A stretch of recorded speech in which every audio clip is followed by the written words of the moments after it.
Sige tayo, gandang umaga sa lahat, lalo sa Panginoon. Awitan muna natin ang Panginoon, lahat ay magsiawit.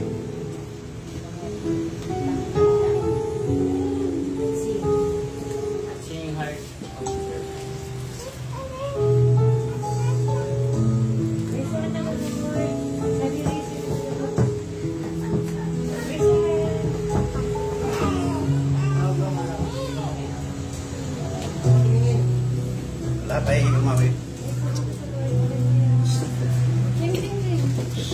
Standing in all of your grace,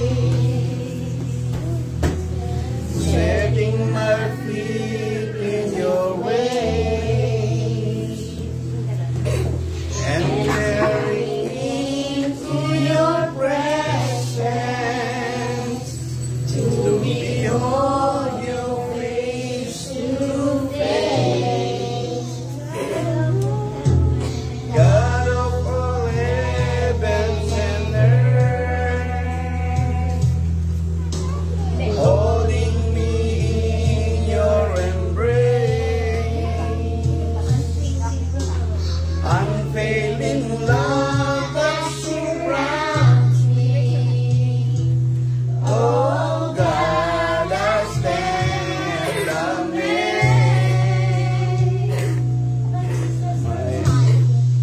My Jesus, my Lord, you're the love of my life. Wherever you go, I'll be by your side.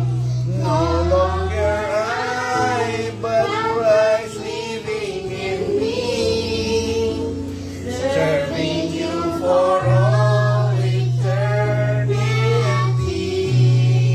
My eyes set on you in this race that I run. No longer my way, then you will be done.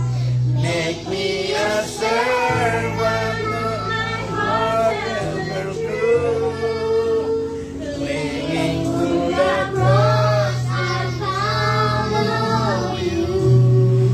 I follow you.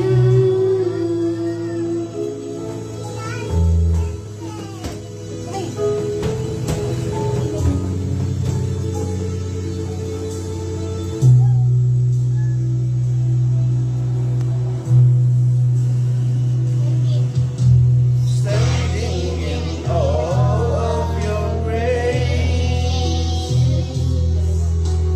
setting my feet in your grace, only into your presence to behold your face to face. God of all heavens and earth, holding me in your embrace, unfailing love that surrounds me. Oh God, I stand amazed. My Jesus, my Jesus, my Lord, you're the love of my life. Wherever you go, wanna be by your side.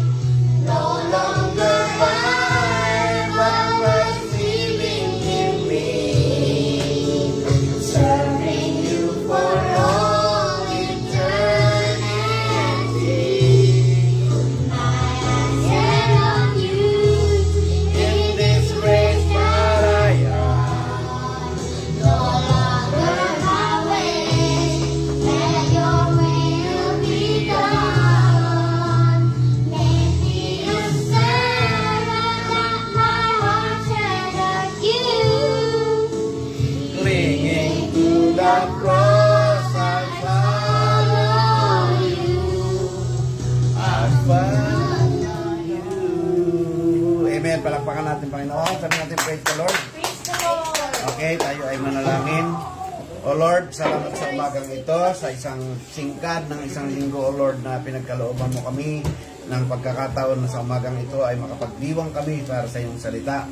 Ano man, O Lord, ang aming mga pagkukulang ng mga nagdaang araw, nawa sa dugo ng iyong anak na si Jesus, ito po ay mapabilang sa paghuhugas, sapagkat, O Lord, kami po ay naniniwala na anumang kasalanan, Panginoon, ang aming nagagawa sa dugo ng iyong anak na si Jesus, ito po ay walang bahagi at walang kakayanan upang kami ay patuloy, Panginoon, na maging marumi sa iyong harapan. Ngunit, O Lord, ang aming pong pagmamagdesisyon, mga bagay na dapat namin gawin at tungkulin namin, Panginoon, upang matanggap namin ang paglilinis ng dugong ito, Panginoon, ay ang pag-amin sa aming kasalanan at hindi na ito balikan, O Lord. Sa umagang ito, O Diyos, lahat po ng makakasubaybay sa gawain ito, nawa ikaw po ang magbukas sa kanilang kaisipan. Anumang mga bagay na aking bibigkasin, nawa ito ay maging pagpapala. At, O Lord, ito pong mga bagay na ito na salamin na nagpapakita mula pa sa Old Testament sa iyong mga lingkod, Panginoon, ay may mga bagay kang nais ipakita ngayong huling panahon na siyang nagiging dahilan, Panginoon, upang kami ay malayo sa iyo. Tulungan mo kami, Panginoon, na nawa ang bawat isa ay bahagi, Panginoon, sa kaalaman, sa karunungan, sa mga pahayag na nais mong ipahayag sa aming kalagitnaan. Salamat, O Lord, sa umagang ito, maging sa mga physical at emotional na mga karamdaman. Ikaw ang Diyos na siyang kumilos, Panginoon, sa tuwina, na siyang, Panginoon, magpala sa sino man makakarinig sa umagang ito. Ano man ang kanilang alalahanin, dalahin sa buhay, Lord, nawa, ikaw po ang gumitna, ikaw po ang siyang lumukob sa bawat isa sa amin. Tulungan mo, Panginoon, mula sa aking buong sambahayan, sa aking pamilya, sa aking mga anak, apo, Panginoon, at sa lahat, O Lord, ng mga kapatiran at mga taong sumusubaybay sa gawain ito. Pagpalain mo silang lahat, O Lord, pagpalain mo kaming lahat. In the name of your Son, Jesus Christ. Amen. Amen. Okay, sige, babasa tayo ng talata. Pahiram muna nung ano. Ay, sige. Yung booklet, ilabas nyo, maglabas ng booklet. Hindi pa rin na-print yung mga booklet, Berna. So, dapat isinama mo sa kagabi yan. Sa trabaho. Okay, ganito. Basahin muna natin yung talata, dalawa. Yung isa, hindi ko na, ikukwento ko na lang mamaya. Basahin natin ang Genesis 9:20 to 27. Medyo mahaba. 9:20. Lahat ay magbasa, lahat magbuklat. Share. 9:20 to 27. Tanggalin mo yung pangatlo. Ang tatlong ito ay mga anak ni Noe. Sige, nandiyan na kayo. Sundan, bilis. 20. And Noah. 20. Tanggalin mo po. 19 yan. At nagpasimula si Noe na magiging mangbubukid at naglagay ng isa basa. At uminom ng alak at nangalango at siya'y nabaran sa loob ng kanyang tolda. At si Cham na ama ni Kanaan ay nakakita ng kahubaran ng kanyang ama at sinaysay ang kanyang dalawang kapatid na nasa labas. At kumuha si Shem at si Japhet ng isang balabal at pinalikat nilang dalawa. At lumakad na pawarong at tinakpan ang kahubaran ng kanilang ama. At ang mukha nila ay patalikod at hindi sila nakita ang kahubaran ng kanilang ama. At nagising si Noe sa kanyang pagkangango sa alak at nalaman ang ginawa sa kanya ng kanyang bunsong anak. At sinabi, sumpain si Kanaan. Siya'y naging alipin ng mga alipin ng kanyang mga kapatid.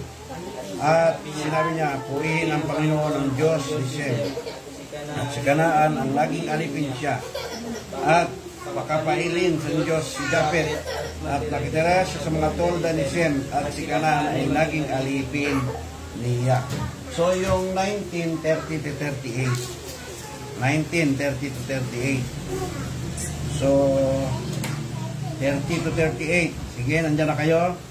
Ito yung anak si Moab. At sumamba si Lot mula sa Zoar at tumira sa mga bundok sa kanyang dalawang anak na babae at kasama niya sapagkat siya'y natakot na tumira sa Zoar at siya'y tumira sa isang yungib sa kanyang dalawang anak na babae.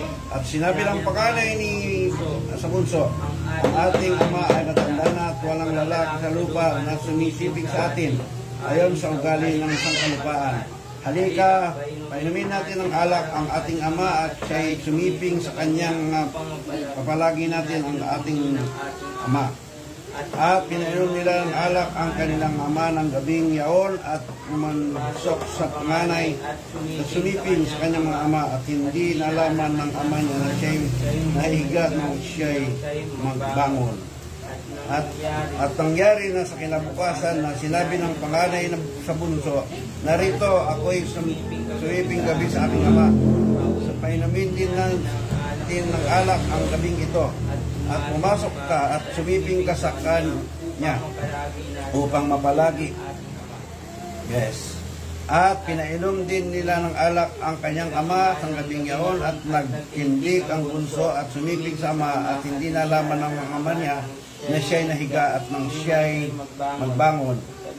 Sa ganito'y kapwa nagdalang tao ang mga anak ni Lot sa pamamagitan ng kanilang ama at ng anak sa panganay ng isang lalaki at tinawag ang kanilang pangalang Moab. Nang siya'y ngay ama ng mga Moabita hanggang sa araw na ito. Sige, maganda itong talata, mas luminaw sa akin. Pero bago ako mag-start, mag-a-announce ako ulit. Magtotok ka, tanong bulong. Bem, totok ka mo ng tanong bulong yan. Huwag mo pakawalan. Yung isa doon.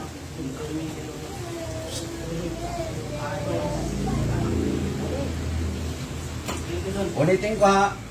Mag-ano kayo sa 2A, 2B, pala 2B. Lahat.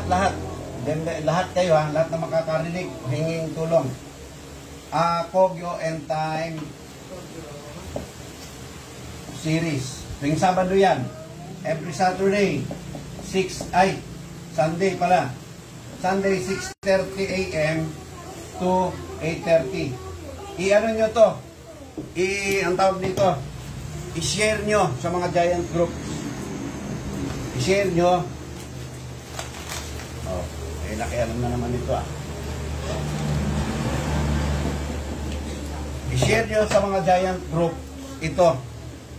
Ang broadcast na ito ngayong umaga. Ang tinalakay, itong tatalakayin ko sa Tagalog, kung ano man yung aking kasi karugtong ito ng aking mga tinalakay nung nakaraan.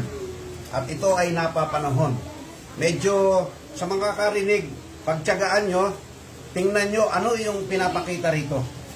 Ito ay isang, hindi na ito kumbaga para sa unbeliever. Mas matindi sa loob ng mga believer, sa loob ng mga iglesia. Ang topic natin ay incesto or panloob na paglalahi. So, may mga tinalakay na rin dito, if I were not mistaken, mga 2007 or mga 2008, 2009. Yung inbreeding at hybriding. At ito'y tinalakay ko na rin sa Manghero. Ano ang kaibahan ng inbreeding sa hybriding? To give you an example, mamaya. So dito muna tayo. So i-share nyo to. I-share nyo bilang bahagi ng paglilingkod nyo sa Diyos. Ibahagi ninyo sa pamamagitan ng cellphone ninyo, ng internet nyo. Ibato ninyo itong mga mensaheng ito. Number 2, gusto kong i-ano sa inyo to. O, halimbawa ganito, hindi pa napiprint yung mga bago. Dapat na-print na yan. So, dalaga, i-con mo nga pala. Excuse me sa inyo. Yung dadalhin mga booklet. O, nalimutan na, wala nagpaalala. Ito yung mga booklet, kami ay may binibentang booklet. Maganda ito, halimbawa wala ng pag-aasawa, hiwaga ng pag-aasawa. Ito ay sa halagang 30 pesos. Pwede nyong i-order. Mag-chat lang kayo, magsabi lang kayo, mas makakatipid kayo kung isang set. Ngayon ay 12 yung isang set. Merong sa pag-aasawa, merong tungkol, tatlong part 3. Dahil ito, hiwaga ng pag-aasawa, part 3. Ito naman, halimbawa, mundo ng illusion. Sinasaysay dito, ano yung nangyayari sa mundo natin ngayon? Ng tao parang akala mo nasa Eden. Yung mga tao ngayon, halimbawa ngayong umaga, hindi attend ng church yan. At yan sila ay nagumagala na agad sa beach, nagmumotor, gumagala, kung anong ginagawa, napunta sa mga mall, nakaabang doon sa mga palabas sa television, pumipila, yan. So, maraming mga kayong matututunan dito. At ito ay napapanahon. Kung paano sa panahon ng Eden, sinira ang unang pag-aasawa, sinira ang illusion nila na hindi maka-Diyos, kundi naging Satan's Eden. So, yan yung aking inaano sa inyo. Ano lang kayo as order, ipadadala through Shopee. Okay? So, ano yung ating tatalakayin ngayong umaga? Pahinga ng ano yung ayos. Yung so, ang aking gustong banggitin kanina, yung tinatawag noong nakaraan, yung physical incest. Mayroon tayong tinatawag na psychological, logical incest. Incest. At merong spiritual incest. Sino nakaalala nung tinalakay ko nung nakaraan? Nung nakaraan, di ba, ang ginagano natin, mayroong physical idolatry. Idolatry. Ito at saka idolatry, yan sila. Idolatry. Kung nakaraan, naalala nyo, yung physical idolatry, yan yung may mga santo, may mga ani-anito, yan yung kitang-kita natin na mayroong Diyos-Diyosan ang isang tao. Dito naman sa physical idolatry, psychological idolatry, ito ngayon yung nagaganap sa karamihan. Yung mga lukewarm na tao, yung mga walang gana sa Word of God, ang idolatry nila, halimbawa sa sports, gusto nila panood lagi ng sports. Meron nga nagtanong, nagkakasala ba ako kung nanonood ako ng basketball? Hindi. Hindi kung bereyan ka na. At higit sa lahat, hindi siya lalagpas ng mas higit doon sa spiritual mo. Hindi po pwedeng kung maaari pantay. Dapat lagi angat ang spiritual para hindi ka magkaroon ng psychological idolatry. Sa eskwelahan, bakit mas mahaba ang oras sa school pero sa Diyos konti? Ni walang prayer, walang reports, walang mga pagsasaliksik, walang sharing. Sa negosyo, hanap buhay, hindi masama maghanap buhay. Pero bakit pag naghahanap buhay, hindi magawa yung mga bagay na dapat sa Panginoon? Kahit magbahagi.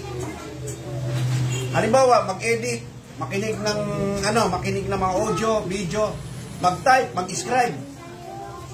Wala kang panahon yan. Pero gumagawa ka ng mga thesis, gumagawa ka ng tinatawag ng mga defense.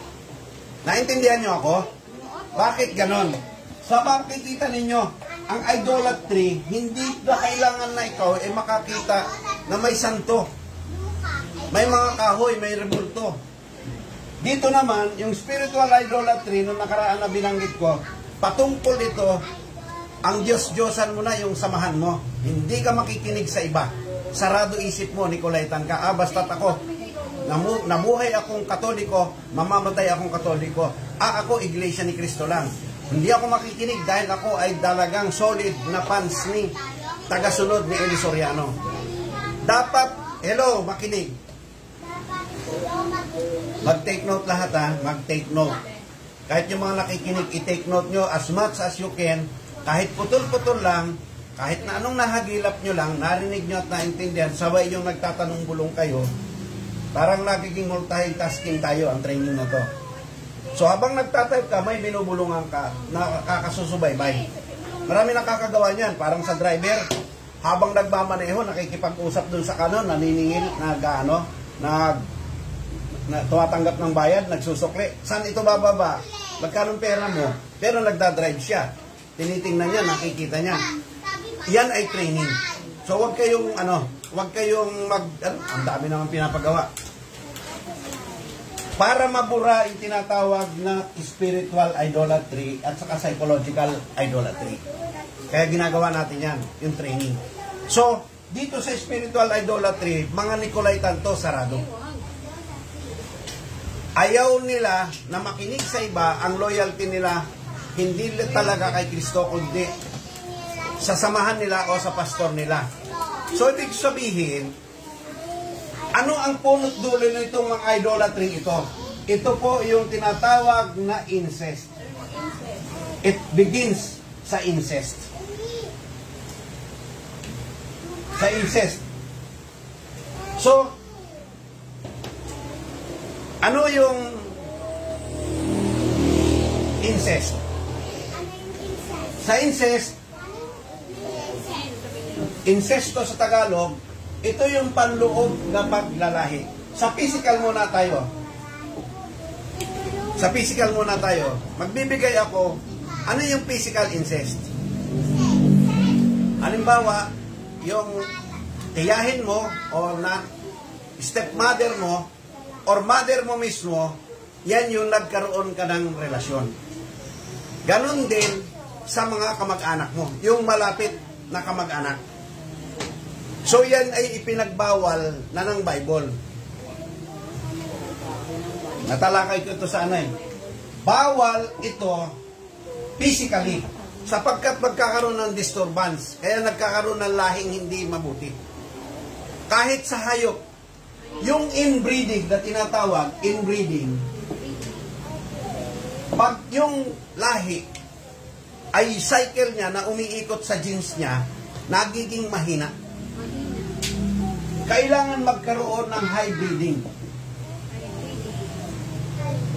Pero ito ay pinaprepare muna natin ang inbreeding. Halimbawa, lahi. Pag yung lahi ng manok ay hinaluan mo ng mas ibang lahi pa, mas tumitibay, mas gumaganda. Yan yung hybriding. Pero kung inbreeding na yan lang, humihina ang kalidad ng hayop. Sa physical na aspeto ito, nagiging mahina sa sakit. Madaling tamaan ng sakit. At humahina ang kalidad ng lahi. Ganon din sa tao. Naintindihan nyo? So, dun sa mayayaman, halimbawa, yung mga Hudyo o mga Chinese, sa Chinese tayo, lagay tayo. At yan ang common. Dahil yung mayaman, kailangan mapangasawa ay mayaman din, kahit magkalahi lang sila, halimbawa, second cousin o first cousin, silang pinagkakasawa, kaya nangyayari, nagkakaroon ng sakit yung lahi nila, yung magiging anak. Sapagkat kailangan mayroong lahing dugo o genes ng ibang dugo. Yan yung hybriding. Gusto kong ilagay muna yan sa spiritual. Sa spiritual, ang tama ay inbreeding. Sabihin natin inbreeding. Hindi ka dapat makipamatok sa hindi mo ka mananampalataya. So, ang kailangan natin, tagaloob. Pag spiritual, inbreeding. Ayan, tama. Pagsulatin mo yan kung ano narinig yan. Dapat inbreeding. Hindi ka dapat kumuha ng unbeliever. Pero nakakabuti kung ang inbreeding na spiritual, na sana masundan nyo ako ha, ay parehong Berean. Halimbawa, Pentecostal, end time, hindi masamang magsama yan, ay hindi ako mag-aasawa ng... Kaya tingnan mo yung mga lahi ng kwan sa spiritual tayo muna ha. Yung taga-church, na halimbawa level 3, paikot-ikot lamang yung kanilang aral ng alam nung isa, halimbawa sa mga quotationer, yun lang nang yun.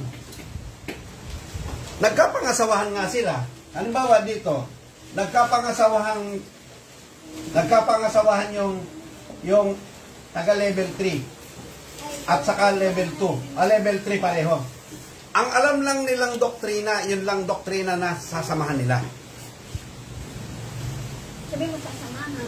Pero sa atin, inbreeding lang sila. Pero kung ang inbreeding ay may hybriding na may ibang taga-iba, halimbawa Pentecostal or ibang level to ang mapangasawa mo, wag tayong papasok sa unbeliever ha. Dito muna tayo sa mga believer. So inilalagay ko lang muna. Dapat ang makuha mo na end time na mapapangasawa ay Berean.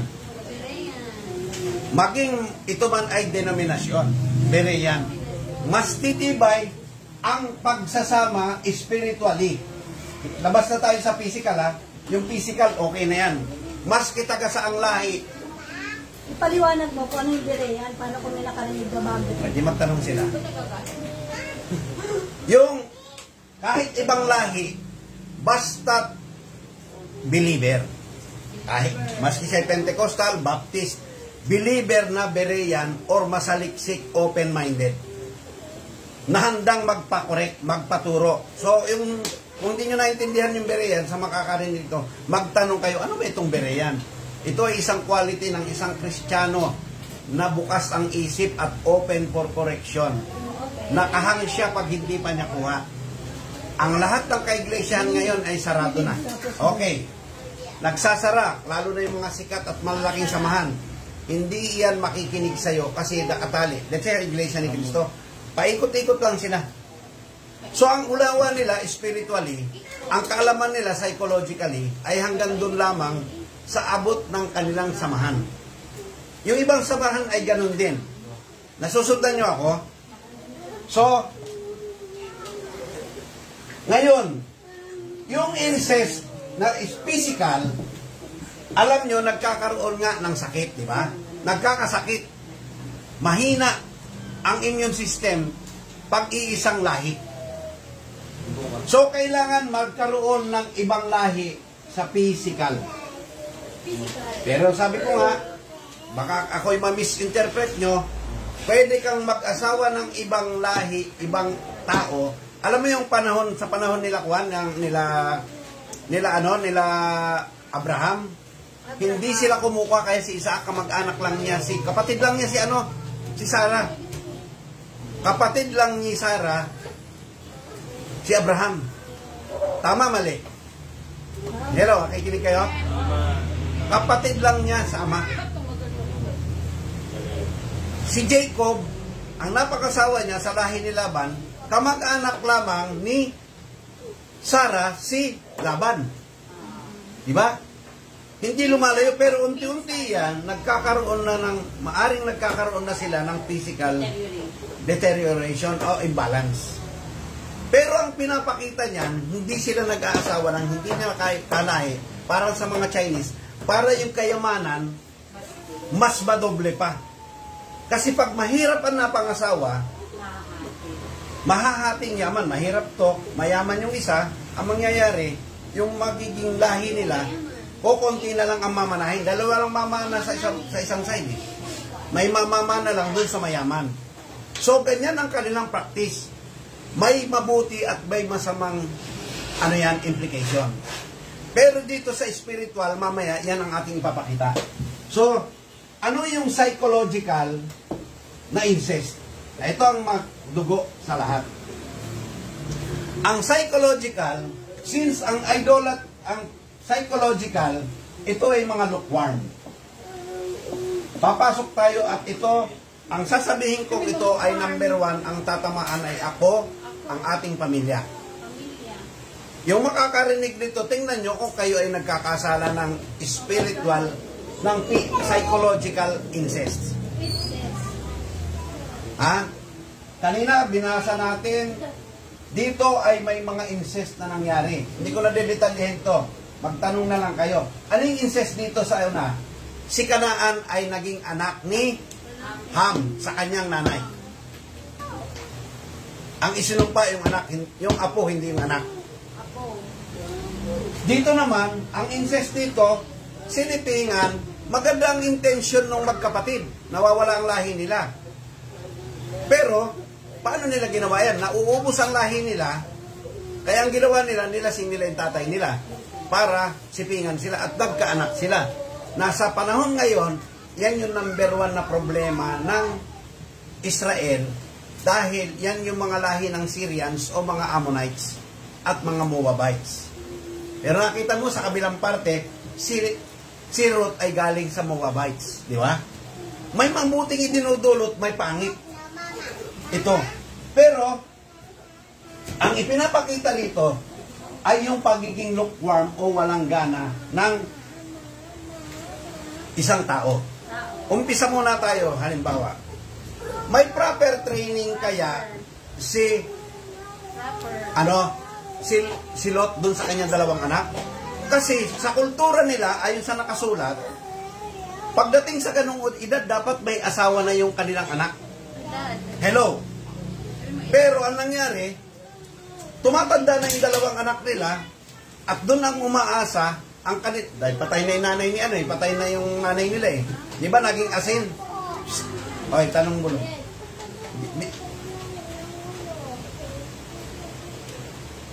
Sulat mo to. Ngayon, patay na yung nanay nila, di ba naging asin yung nanay, asawa ni Lot? So, wala nang sa lahi nila, obligasyon nila na dumami. Pero ang problema, dumating nga ang pagkakataon na itong kanilang tatay ay yung kanilang, sila hindi pa nakakapag-asawa. Siguro hindi na i-set up ni Lot na magkaasawa. Obligado na sila ay dumami at magkaroon ng lahi.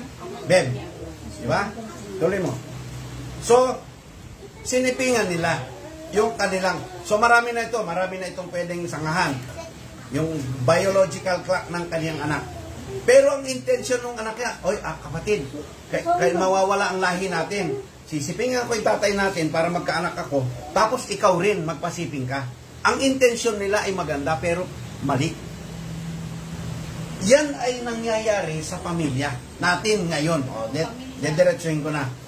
Alam nyo ba na kapag hindi natin tinetraining yung anak natin, so lalong bumibigat yung ating pahayag tungkol dito, nagiging mas maliwanag.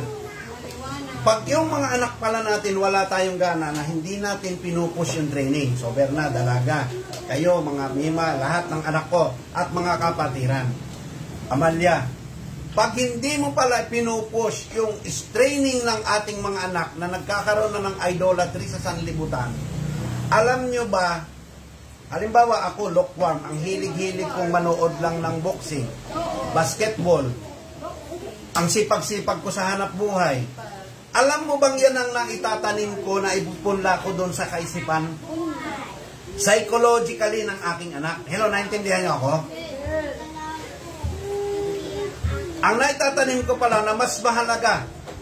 Halimbawa sa hukom class, may mas inuuna ka. Hindi mo pinagte-take note. Hindi mo pinagpo-post. Ito muna ha, internal tayo. Pampamilya muna to para at least maintindihan nyo.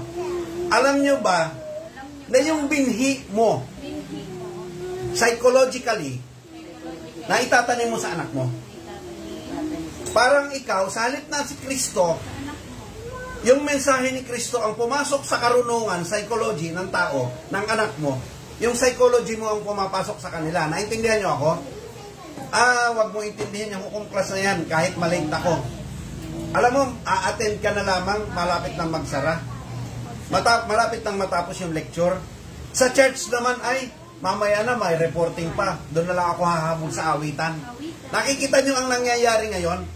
At yan psychologically, na itatanim natin sa ating mga anak. Halimbawa, araw ng Sabado, may question and answer. Hindi natin inuobliga yung anak natin na gumawa ng mga tanong. Tayo mismo magulang, hindi gumagawa ng emergency abrahanda. Ang tingin ng anak natin, kasunod ng kapatiran, walang kwenta itong mga bagay na pinagsasasabi at pinaggagawa natin. So, ang nangyayari, nagkakaroon ng psychological incest sapagkat nakakakuha ng genes. Genes yan, hindi nyo na napapansin. Alam nyo bang spirit genes yan na pumapasok? Yung ginawa kay Eva?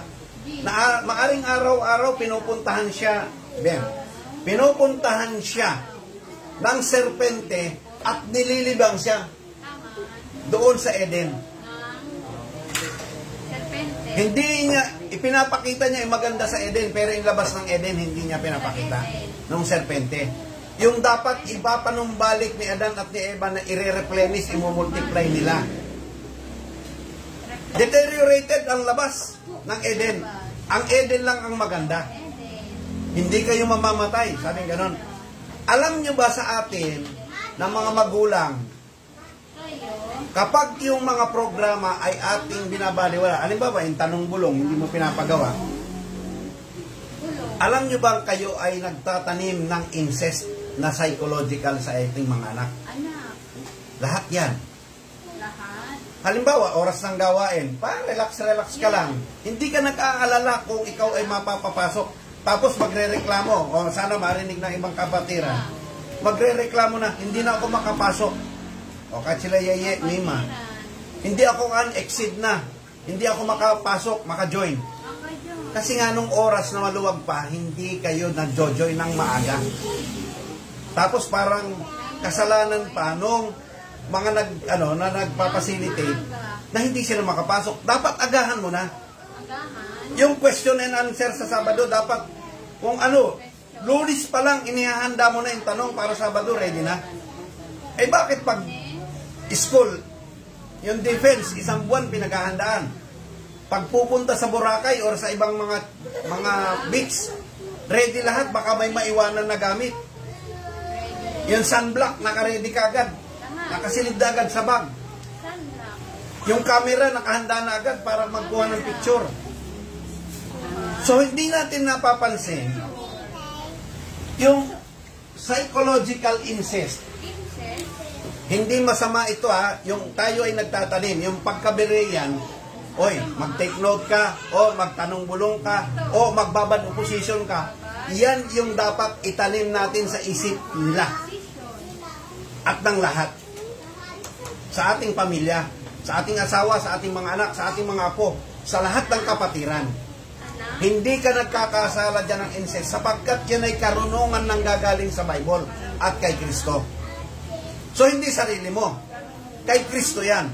So, yung psychological incest na nangyayari, pag ikaw ay lukewarm, ayaw mong pansinin yung programa, ayaw mong i-push. Halimbawa, sa oras na to, hindi mo pinagte-take note yung bata para i-post sa kanilang timeline. Kahit maiksi lang. Dati nang nagagawa na lahat, nagte-take note. Wala pang nagpo-post noon. Ang ginawa sa notebook, nakawala. So, ang gagawin natin ngayon, para hindi yan mawala, masira man yung notebook, mawala man yung notebook, nakapost sa timeline ninyo. Yung maiksi, alam mo bang humahaba pag tuloy-tuloy ang ang nai-take note. So, sino ngayon na nagtatanim ng psychological incest? Ang gumaganap ng psychological incest particular mismo ay ang mga magulang. Yung mas nakakaalam, yung mga elder. Tayo mismo na hindi natin pinapansin yung mga programang iyan, pag hindi natin pinansin, tayo ay nagtatanim ng binhi sa kaisipan nila na walang kwenta ang bagay na yan at mas mahalaga yung school, yung trabaho. Naintindihan nyo ako? Naintindihan nyo? So, yun nangyari kay Lot, nakarumal-dumal, physical yan. Pero, sigurado bago naganap ang physical incest sa kanya, mayroon na siyang pagkukulang.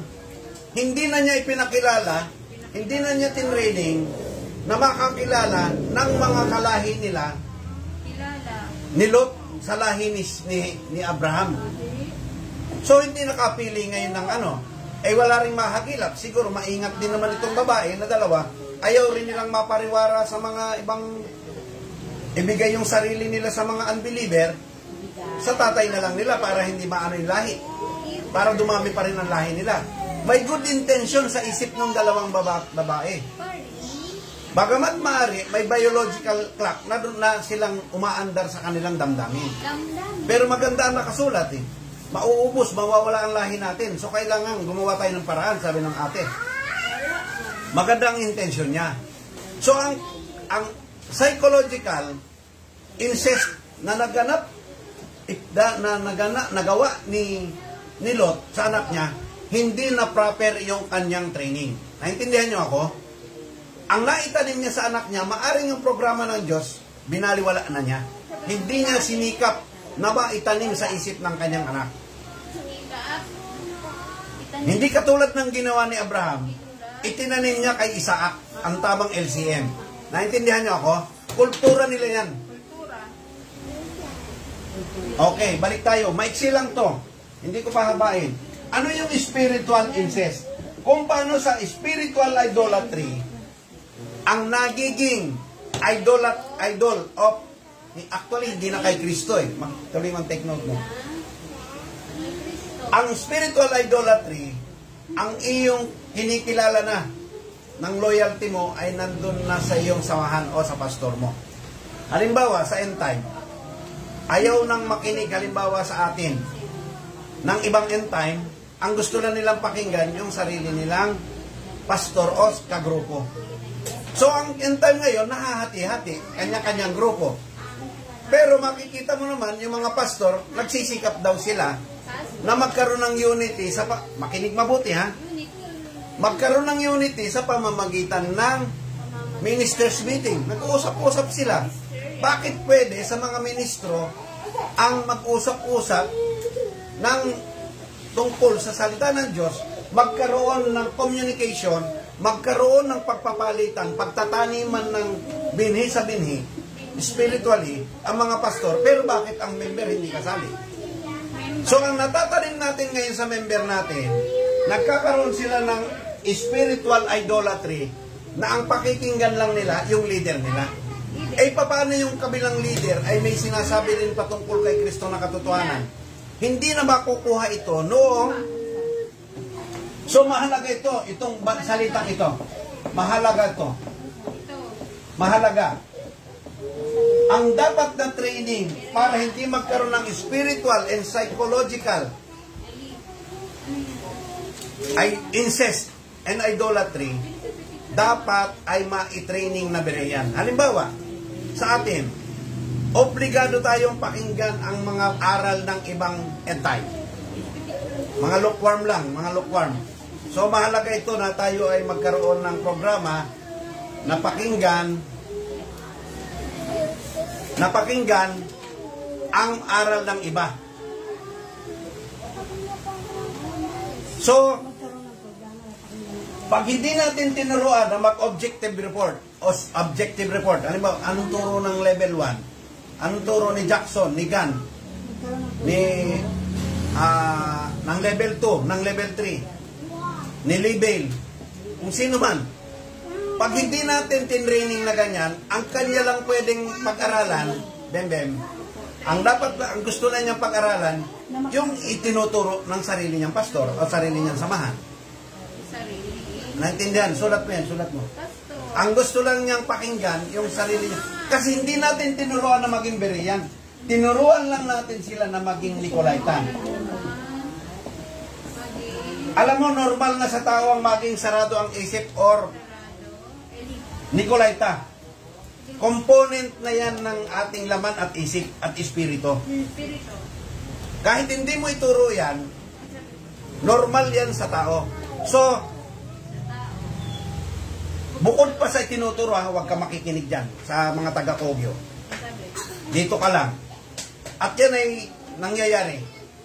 Kahit nung mga panahon noon, ito'y naalala ko lang, maraming pastor doon sa pagtuturo ni Brother Francis, nakakulong sa isang kwarto sa loob ng bahay, pero hindi na pinapa-attend doon sa mismong church habang nagtuturo.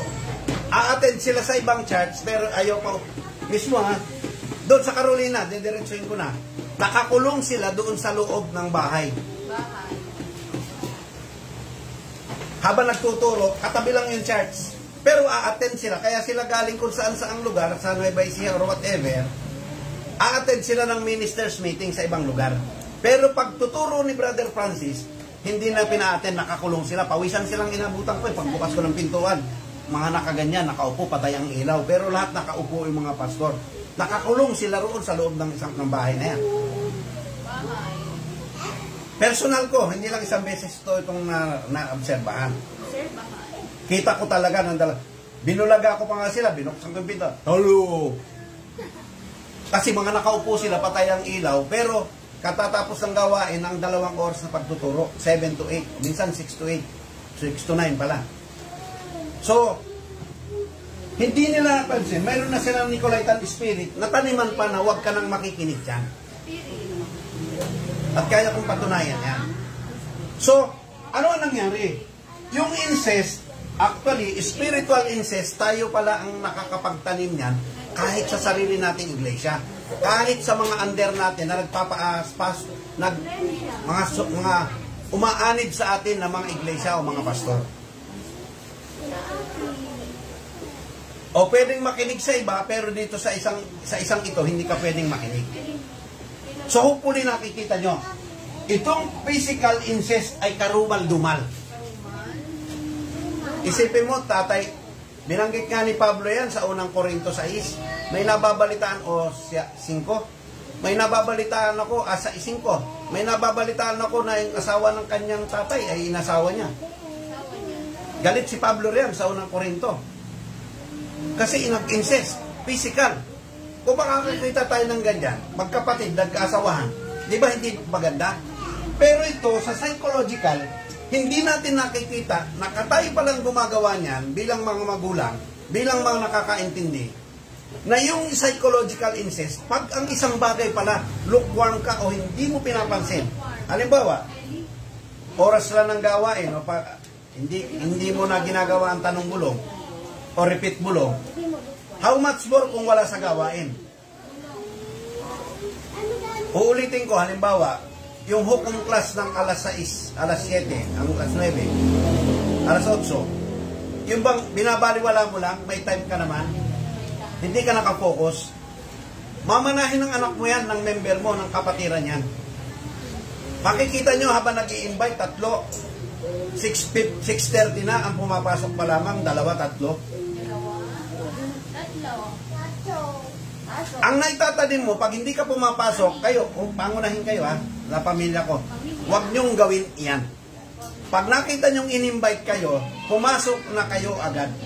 Para kayo ay makahawa na ang mga tao ay pumasok din lahat. Pag nakitang marami, papasok yan. Alam mo, ang tao, hawa-hawa lang minsan eh. Nakita nyo yung halimbawa, yung pagkain sa gate to. Bakit gustong-gusto mong kumain doon sa gate to? Dahil ang daming pumipila na kumakain. So yan yung dapat nating alamin at gawin. Nagkakapagtanim tayo ng psychological incest sa ating mga anak. Na mas mahalaga pala yung school, mas mahalaga ang sanlibutan. Mahalaga pa pala yung sanlibutan, school, negosyo, trabaho. Once na inuuna mo yan, nakakapagtanim ka sa iyong anak, sa iyong pamilya, na mas mahalaga yan. At nagkakasala ka ng psychological incest. Sa halip ng itinatanim mong binhi, attitude, ay iyong gusto ni Kristo, yung nakasulat sa Bible. Naintindihan nyo ako? Yan ay dahil sa iyong lukewarmness, sa kawalang gana mo. Dito naman, maiinit to. Nakakarating sila kahit sa ibang bansa, nakakarating sila kung saan-saan. Marami ang kanilang nako-convert. Sa spiritual idolatry, maiinit ito sa gawain. Magagaling magturo ito sila. Sabi nga ni Kristo, pumatawid sila sa dagat at mga lupain, bundok, para mag-convert ng isang kaluluwa. Pero nagagawa nila ito na twofold son of hell. Alam mo ba, nung mabulungan lang nila, ayaw na makipag-usap. Ayaw ka nang kausapin. Kasi naitanim nila, nataniman nila ng maling binhi yung tao ng panira.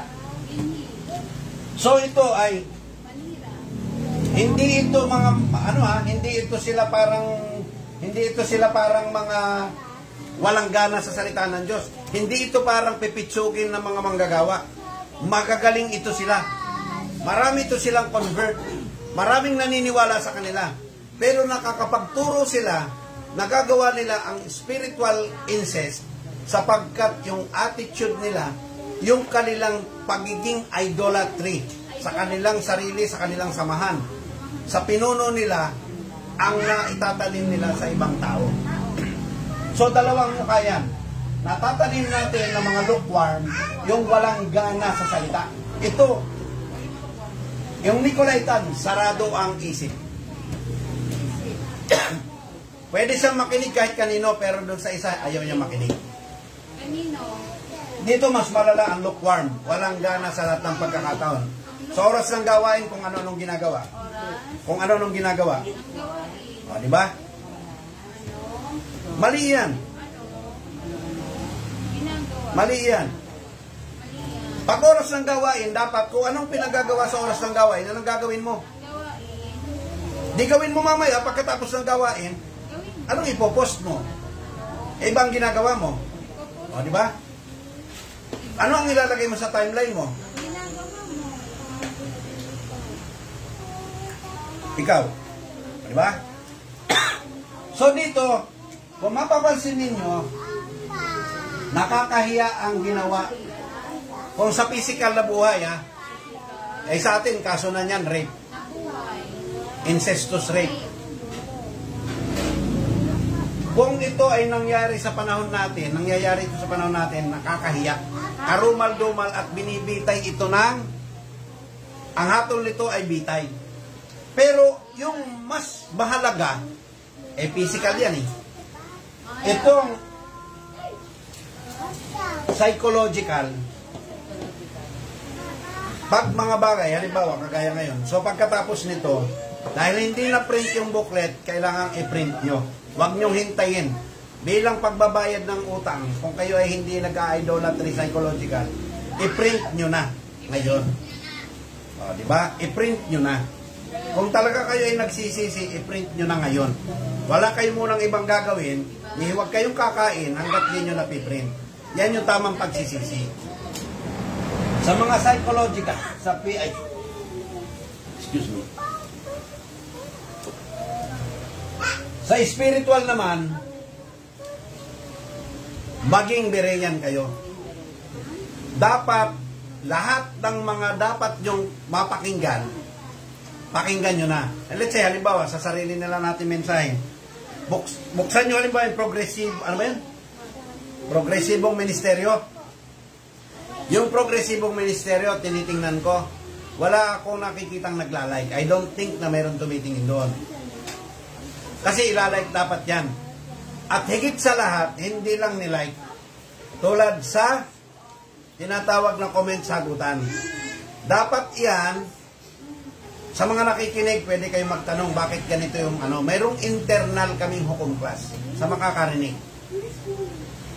Maaaring hindi nyo nasusundan ang aking sinasabi pag paumanin. Pero ang inyong magiging task, magtanong kayo kung ano to. Surely, mayroon ang lahat nito. Ang sinasabi ko. Ang wala lang siguro sa inyo, ito. Itong physical incest. Itong spiritual at saka psychological incest, ang lahat ng tao nakakagawa niyan. Paano mo ito ngayon aalisin? Paano mo ito pagsisisihan? Ay, nagkakamali pala ako. Nakita nyo? Nagkakasala pala ako ng nagagawa ko pala sa member ko, sa anak ko, ang spiritual at psychological incest. Paano ako magsisisi? O magtanong ka. Yan yung karumal-dumal na ginawa ni Ham. Karumal-dumal na ginawa ng anak ni Lot sa physical. Salamin at tinitipo sa panahon natin ngayon na may karumal-dumal tayong ginagawa. Once na hindi natin ginagawa yung bagay nito. Halimbawa,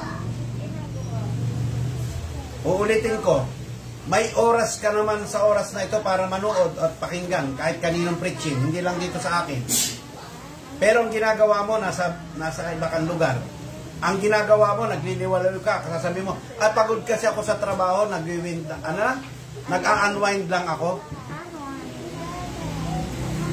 Walang masama kung mag-unwind ka, pero kung inuna mo, ang pag-unwind mo sa Word of God, nagkakaroon ka ng spiritual and psychological idolatry. Ay, hindi pala, psychological idolatry.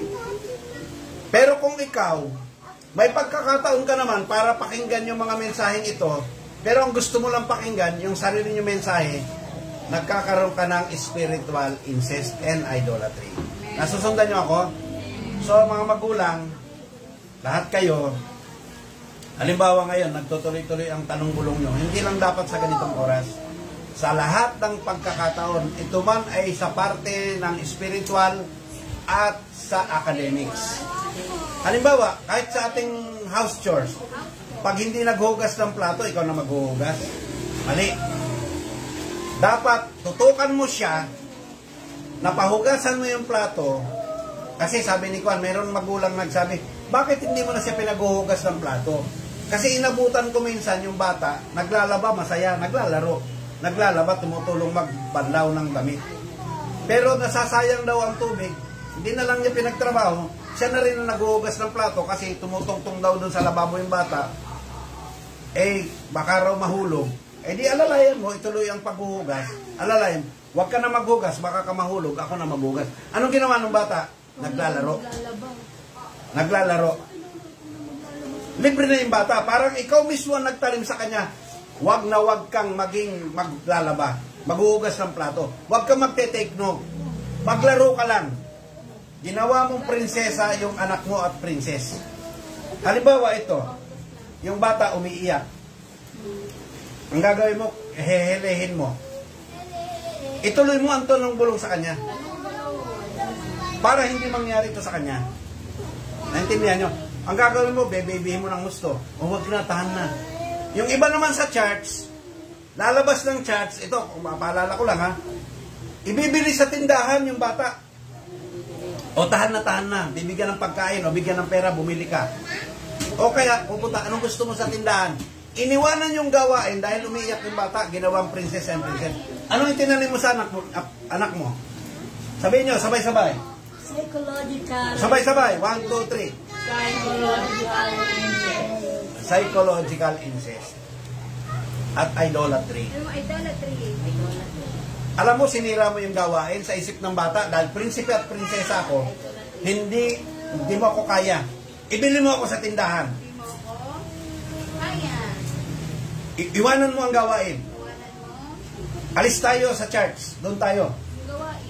Ang kasunod niyan, hanggang sa iyo nasa church, gusto na ng bata, nasa mall, nasa resort, nasa galaan. Pag laki-laki niya, nagpabili ng motor, gagala, iikutin niya ang buong Pilipinas para magmotorsiklo. Naintindihan nyo? Itong sinasabi ko, labanan to, hindi pa tayo nagtatagumpay, hindi wala tayo sa kalahati.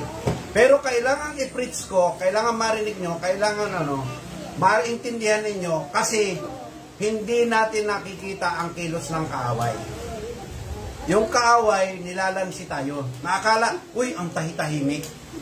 Naalala nyo nung bata pa kayo, lahat kayo nakahilera sa upuan, may pamalo, hindi gumagalaw. Walang likot.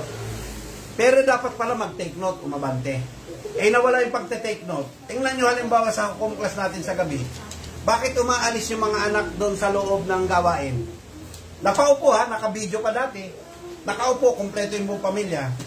Pero dahil hindi na nagte-take note, wala nang singil, ang resulta, yung bata aalis. Kasi naiinip kahit matanda.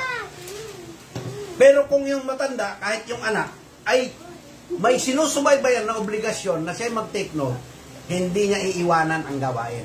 Dahil sisingilin mo, tama, mali. So, ibabalik natin lahat yan. So, i-post nyo ngayon ang naabot nyo, ikaw i-type mo yan, bem-bem, kahit yan na isang dangkal lang. Pagpapakita yan na hindi ka tumutok.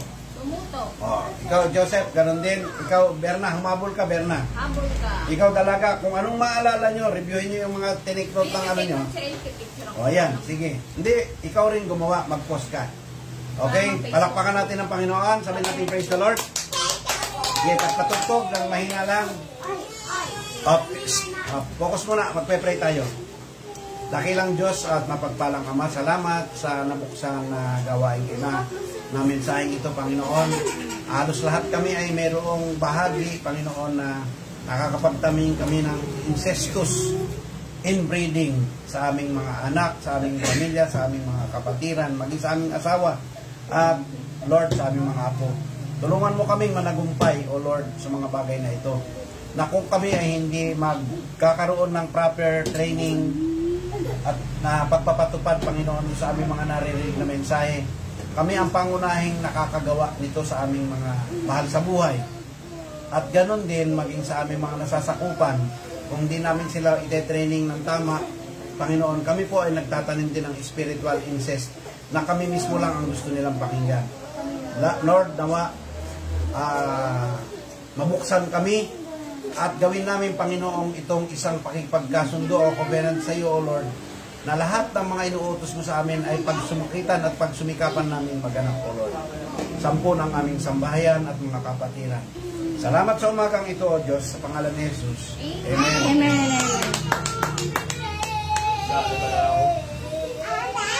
I-type mo muna ba ako maglaba? I-type mo muna. Ito, nasa akin pa cellphone. Ay, patay mo sa kanya. Huwag ka muna maglaba.